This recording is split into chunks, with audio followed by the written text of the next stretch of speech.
Hi, Muskrat Jim here. Today we're going to go foraging in the back 40.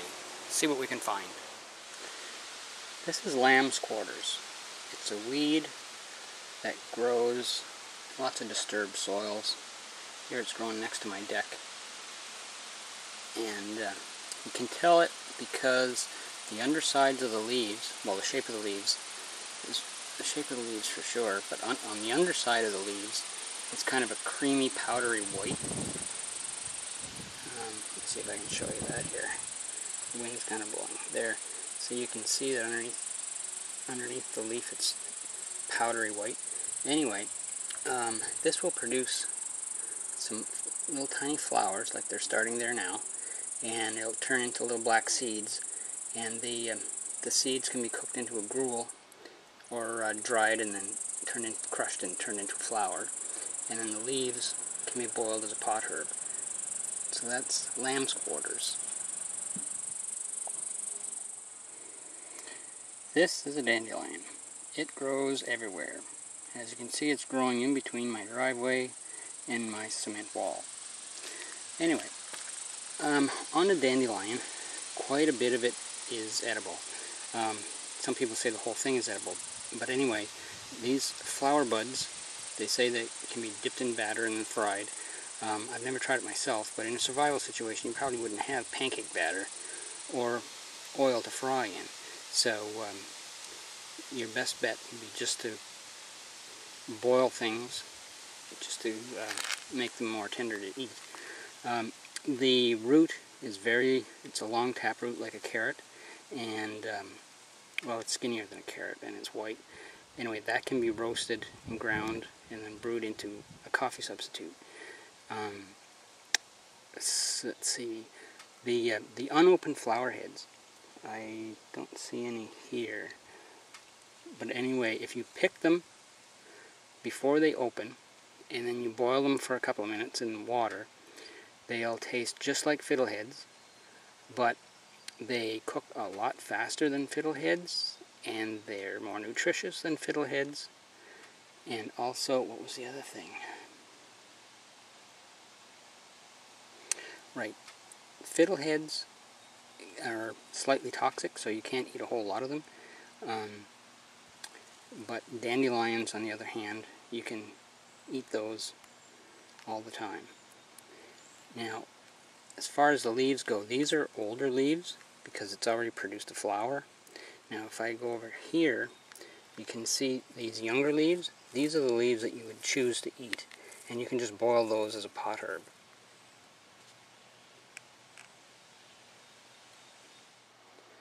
These are wild roses. They come in various shades. These ones here, we have solid pink and solid white. The flowers are actually, these are two different plants. The flowers don't grow different colors on the same plant. The leaves resemble those of an apple tree, and that's because the rose is very closely related to the apple. Now, the petals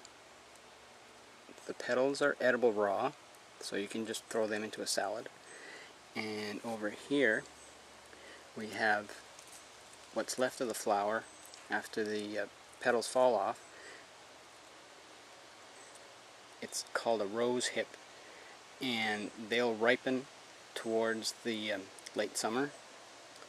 And anyway, they can be eaten. Like it's quite full of seeds, but anyway, you can brew that up, and you can like brew it up into a mush or whatever, and you can eat that, or you can just eat the flesh around the seeds raw, just like you would an apple.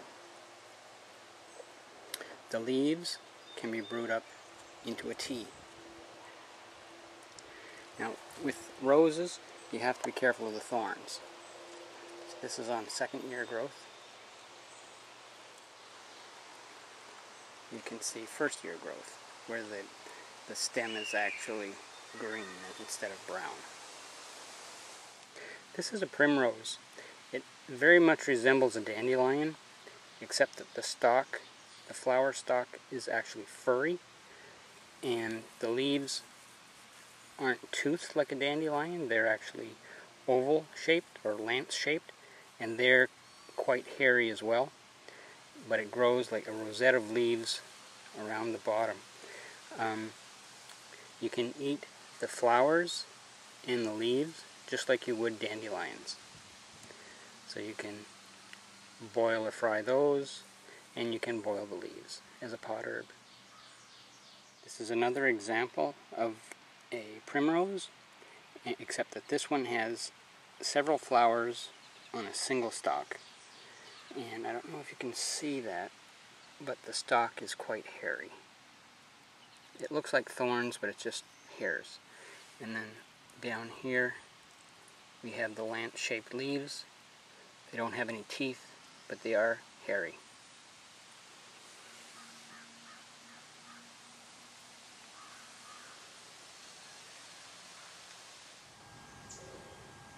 We have the common plantain, and you can tell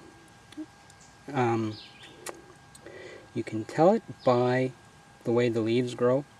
Like they're deeply veined, and later on towards the summer it'll grow a flower stalk here. It looks like a stick, and it'll grow about this tall, and it'll be covered with tiny little flowers. Anyway, these leaves are edible. The older leaves are tougher, and you'd have to boil them longer to eat them. And the flower stalk is also edible. This purple flower is actually a clover, and the flower heads, the whole bud, is actually edible.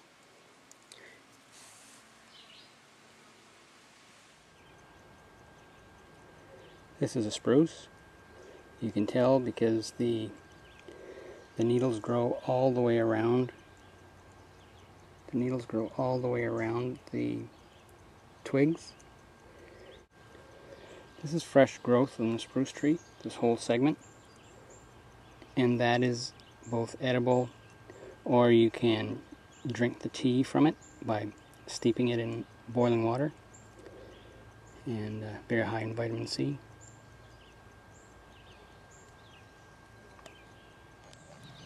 This is an oyster plant. These stalks are about 3 feet high, and when the flower bud opens up, it's going to look like a giant dandelion, or something like a dandelion. Anyway, those buds are edible, as are the tubers, the roots. You can boil those as a vegetable.